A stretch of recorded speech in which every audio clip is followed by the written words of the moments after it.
lanjutin topik kita yang tadi, kita mau ngomongin tentang bagaimana cara untuk melawan bully atau how to fight bullies ya. Niko Garvin, saya pernah nonton satu video YouTube ya.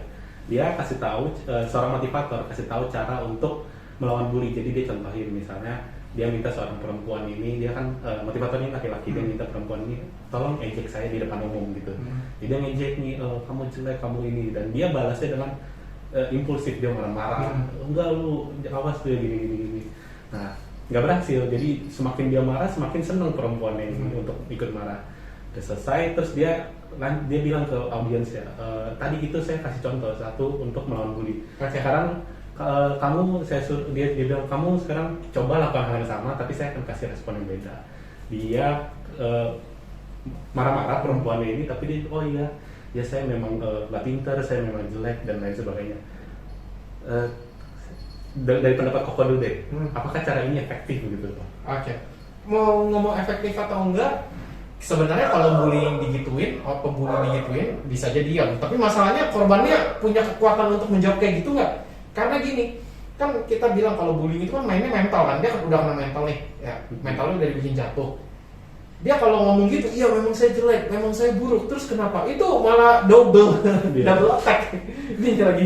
Jadinya itu bukan mekanisme pertahanan diri, tapi bisa terbentuk di dia adalah, oh memang aku jelek, ya udah silakan. Justru dia nambah beban mental dia sendiri. Bukan masalah ucapannya loh, tapi mental state ketika dia lagi ngomong secara nggak sadar pun dia mengakui gitu. Kecuali kalau memang orang itu dia secara mental lebih tinggi dari pembulinya tuh, dia ngomong kayak gitu biar kelar. Iya, dia nggak mau nanggepin. Iya, emang jelek ya udah gitu. Tapi kan nggak semua orang bisa kayak begitu kan. Jadi menurut saya sih itu lebih baik jarang-jarang dilakukan lah gitu. Malah itu nanti buka celah baru. Kalau mentalnya masih kalah, jadi celah baru buat yang pembuli. Nah ini anak aku nih. Iya, justru dia semakin seneng dipermainkan ya. Karena mental itu sebenarnya. Berarti itu nggak semua case semudah itulah ya kita bilang ya. Nah, kalau dari concern Buddhisme sendiri nih, saya juga belum pernah sih dengar ya. Ada nggak sih bahas tentang bullying gitu? Atau nyinggung tentang bullying? Dhammapada banyak, terutama Dhammapada bab 1 ya. Di Dhammapada bab 1 itu ada yang paling simpel, mungkin paling populer adalah kebencian tidak bisa berakhir dengan kebencian. Ya, hanya dengan cinta kasihlah kebencian bisa berakhir. Inilah hukum abadi. Maksudnya kalau kita dibully, kita jangan bully balik, ya. Atau kita dibully, kita jangan cari cara untuk balas dendam. Atau jangan membenci. Ya. Kita mesti ngerti dulu nih kenapa seseorang bisa membuli. Itu orang ngebully kita, orang yang melakukan pembulian itu sebenarnya dia juga lagi nggak baik-baik aja dengan dirinya sendiri. Terkadang juga dia butuh perhatian. Ya, dia butuh pengakuan sebenarnya. Orang yang melakukan bullying itu sebenarnya orang yang nggak percaya sama dirinya sendiri. Sehingga dia berusaha untuk meyakinkan dirinya sendiri kalau dia itu bisa, kalau dia itu kuat. Dengan cara gimana? Cari orang yang lebih bisa dia rendahin. Versi dia ya. Cari orangnya, buktinya ada yang bisa gue rendahin, berarti gue bukan yang paling rendah. Itu mindsetnya pembuli sebenarnya. Jadi pembuli itu sebenarnya jauh di dalam hatinya itu orang yang sebenarnya gak baik-baik aja dengan dirinya sendiri. Kalau dalam Buddhis kan kayak gitu kan kita perlunya justru welas asih kan, karuna ya. Cuma saya nggak bisa bilang kalau dibully harusnya ngomongin cinta kasih dong. Ya kasihan lah, itu bohong banget lah. Kecuali udah jadi seorang bodhisattva ya bisa kayak gitu ya. Kalau manusia biasa lihat konteksnya juga bagaimana cinta kasihnya. Terkadang nggak semuanya harus kita ladenin juga. Lebih manusiawi mungkin. Ada yang ngebully kita menarik diri dalam arti kita jangan deketin ya biar dia berhenti ngebully kan. Tapi kalau memang dia bisa ada masalah kita bisa bantu. Ya, jangan dendam. Ya, kita tetap pikir kalau dia next time ada masalah kita bantu juga. Itu satu. Terus ada lagi di Dhammapada sama nih. Setiap orang tidak memahami bahwa dalam setiap perselisihan ya, kita semua itu pasti mati. Orang banyak yang nggak sadar kalau kita semua itu pasti mati. Ya, tapi orang yang mengerti ini akan berhenti berselisih. Jadi maksudnya kita ini semua tahu kalau kita ini semua endingnya pasti mati. Kalau kita pasti akan endingnya masing-masing mati, buat apa kita berantem? Iya, apa faedahnya? Apa yang mau dicari? Iya, apa yang mau diributin kalau kita endingnya ini akan mati dua-duanya. Jadi buat apa kita berantem? Gitu. Jadi itu mungkin yang paling mudah kita temukan. Dhammapada kan ditemukan di mana-mana ada. Gitu. Nah, kalau selanjutnya nih, kalau misalnya ada suatu lingkungan ya, yang dimana tuh memang sudah terbentuk lah lingkungan itu, ada yang terbuli, ada yang membuli gitu. Apa yang kita bisa lakukan as a part of society sebagai bagian dari lingkungan tersebut? Kalau kita lihat orang lain dibully, kita bantu si korban itu, kita tarik si korban itu aja gitu. Kalau kita fight back bisa aja sih, sebenarnya kita bisa aja fight back, kita belain. Tergantung kemampuan kita juga. Lagi-lagi tergantung kan, kalau kita bisa fight back sih oke, gitu. Fight back dalam arti bukan ngebalesin dendamnya ya, tapi artinya kayak udah stop, ya gitu. Kalau bisa, kalau nggak bisa kita tarik si korbannya, tarik berarti udah kita jauhin, kita jauhin sehingga ya si bully ini nggak bisa ngebully lagi orang udah dijauhin, gitu. Kedua, kalau misalnya kalian yang nonton di sekolah atau di kampus, sebenarnya kan bisa laporin yang lebih berotoritas, apalagi sekolah. Ya, sekolah lebih otoritas guru kan lebih kuat. Sekarang juga gampang ya direkam, ada bukti rekaman tuh. Nah, benar. Karena direkam, tunjukin kayak yang lebih berotoritas, lapor. Itu juga bisa.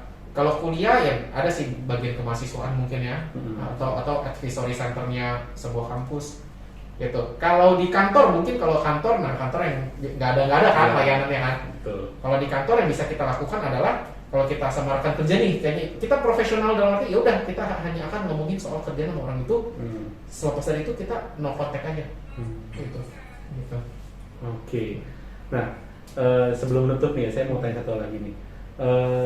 Terkadang ada bully itu kan kalau kita banyak di media-media ya, banyak bully itu bisa berlanjut sampai bisa trauma, sampai nggak berani cerita, bahkan sampai takut keluar rumah, takut bergaul gitu nih kok.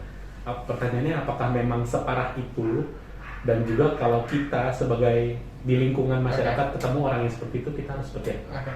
Nah, apakah seperti itu semua korban bully itu pasti responnya macam-macam? Ada yang mungkin nggak sampai separah itu, ada yang separah itu. Ya bisa aja sampai separah itu. Kenapa bisa sampai separah itu? Karena mindsetnya adalah dia udah dijatuhin, nggak ada yang nolongin, dia nggak mau melarikan diri juga nggak bisa. Ya akhirnya nggak ada tempat untuk mengadu, berlindung ya gitu. Akhirnya putus asa. Depresi itu kan sebenarnya putus asa yang udah kuat gitu, rasa putus asa yang udah kuat. Contohnya misalnya kalau sekolah lah ya, sekolah dia kan harus ketemu misalnya sama sekelas lagi. Betul. Nggak ada yang bisa nolongin, gurunya juga mungkin nggak peka ya, mungkin dia juga nggak ngadu, guru nggak nyadar juga mungkin, nggak bisa nyalain siapa lah. Terus mungkin temannya juga nggak ada yang belain. Betul. Ya gitu kan jadinya. Jadi sangat mungkin, tapi nggak semua korban bullying akan seperti itu karena beda-beda. Nah, pertanyaannya kalau kita ketemu orang seperti itu, apa yang kita bisa lakukan gitu? Udah sampai separah itu misalnya. Konsepnya adalah korban bullying yang sudah seperti itu, artinya dia self konsepnya atau cara dia memandang dirinya itu juga udah rusak. Karena dirusakin kan sama pelaku. Nah, caranya adalah kita bantu dia untuk ibarat kalau udah serpihan tuh dirangkai lagi. Dikumpulin lagi, dirangkai lagi, ya ditambal gitu. Caranya gimana?